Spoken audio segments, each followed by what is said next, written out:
Mga kabulilit, halika na, tayo'y magkwentuhan, dito sa Bulilit Channel. Ang sikreto ni Rumpelstiltskin.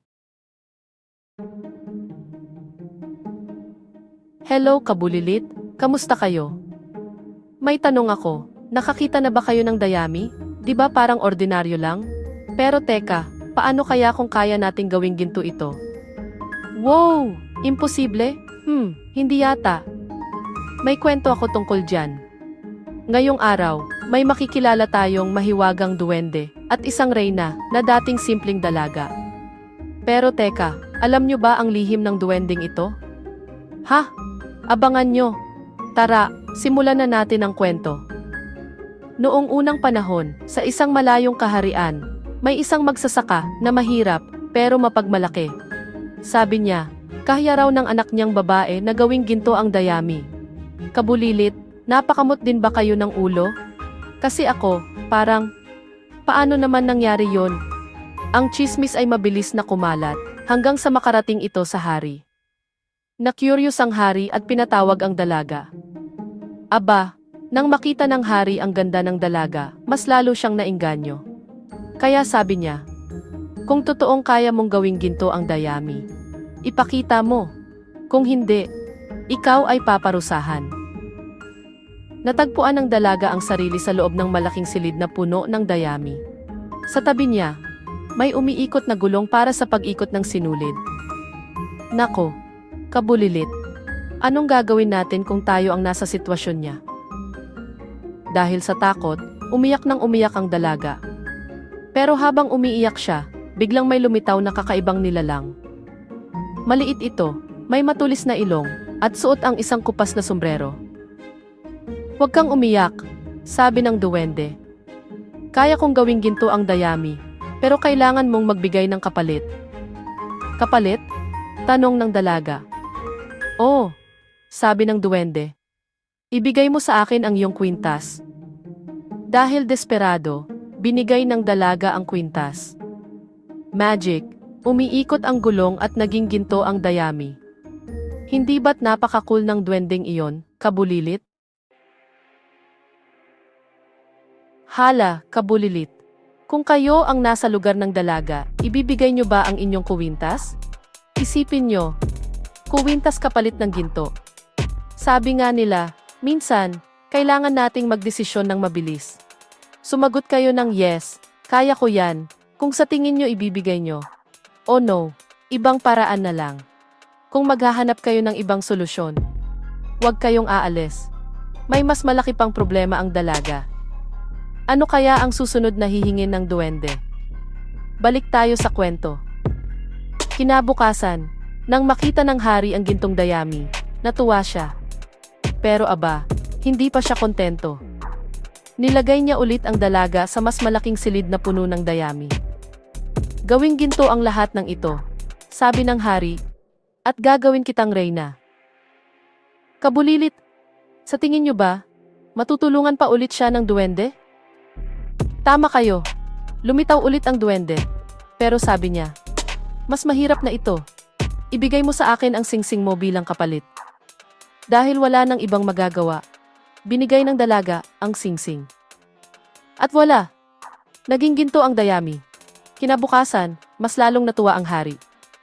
Pero, aba, hindi pa rin siya kontento. Nilagay niya ang dalaga sa pinakamalaking silid na puno ng dayami. Kabulilit, nakakainis. 'Di ba? Sa ikatlong pagkakataon, lumitaw ulit ang duwende. Pero ngayon, ibang klase ang hiningi niya.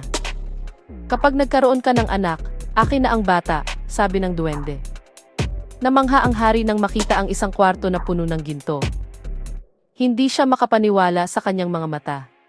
Ang kanyang kasakiman ay lumago, at nais niya ng mas marami pa. Naku, ang hirap ng desisyon na ito.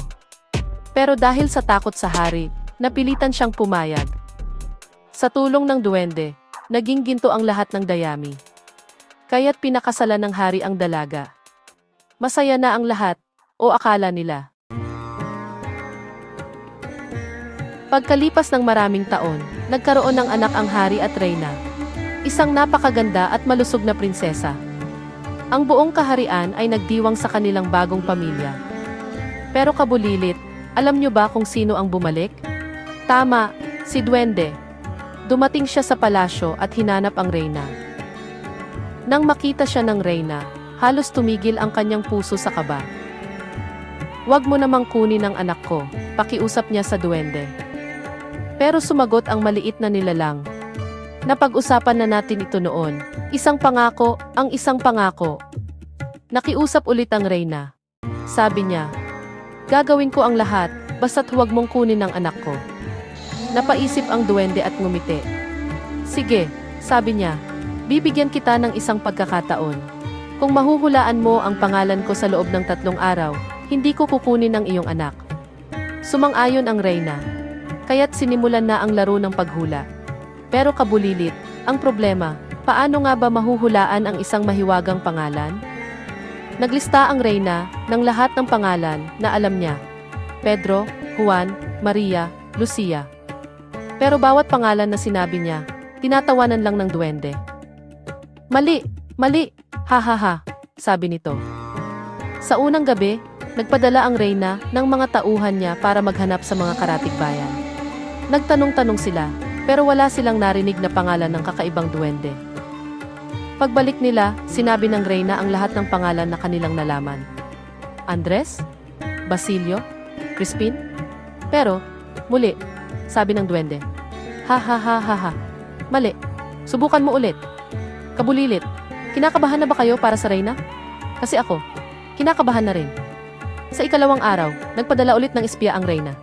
Ngayon, mas malayo ang kanilang nilakbay. Pati mga bundok at gubat ay kanilang hinalughog. Pero pagbalik nila, wala pa rin silang dalang sagot. "Maling-mali," sabi ulit ng duwende nang sabihin ng reyna ang mga bagong pangalan. "May isa ka na lang araw," dagdag pa niya. Habang lumilipas ang gabi, halos hindi makatulog ang reyna. Nag-iisip siya kung paano pa malalaman ang pangalan ng duwende. Pero sa wakas, isang espiya ang bumalik na may balita. "Reyna," sabi niya, "habang naglalakad ako sa gubat, narinig ko ang kakaibang tinig ng isang nilalang. Kumakanta siya!" "Kumakanta?" tanong ng reyna. "Oo," sagot ng espiya. Ang sabi niya, "Ha ha ha ha, ako si Rumpelstiltskin. Walang makakatalo sa akin." Halos hindi makapaniwala ang reyna sa narinig niya. Pero nagkaroon siya ng pag-asa. Kinabukasan, hinarap ng reyna ang duwende sa huling pagkakataon. Tumayo ito ng may kumpiyansa, nakangiti pa. "Oh, ano, mahal na reyna, mahuhulaan mo ba ang pangalan ko?" "Ha ha ha," tanong nito. Ngumiti ang reyna at sumagot. "Sigurado ako ngayon. Ang pangalan mo ay Rumpelstiltskin." Biglang nanlaki ang mga mata ng duwende. "Hala, paano mo nalaman?" sigaw niya. Nagalit siya at nagtatakbo paikot-ikot. Hindi makapaniwala na natuklasan ang kanyang lihim. Dahil hindi na niya maangkin ang anak ng reyna, nagtatakbo ang duwende papalayo sa palasyo. Ang sabi ng mga tao, hindi na raw siya muling nakita. Samantala, ang hari, reyna, at ang kanilang anak ay namuhay ng masaya at payapa sa kaharian. Kabulilit, natapos na naman ang isa nating mahiwagang kwento. Natuwa ba kayo? Napansin niyo ba kung gaano katalino at katapang ang reyna? Kung hindi siya nag-isip ng mabuti, maaaring nawala sa kanya ang kanyang anak. Ngayon kabulilit, may tanong ako sa inyo. Kung kayo ang makakahanap ng isang mahiwagang nilalang, anong hihilingin niyo sa kanya?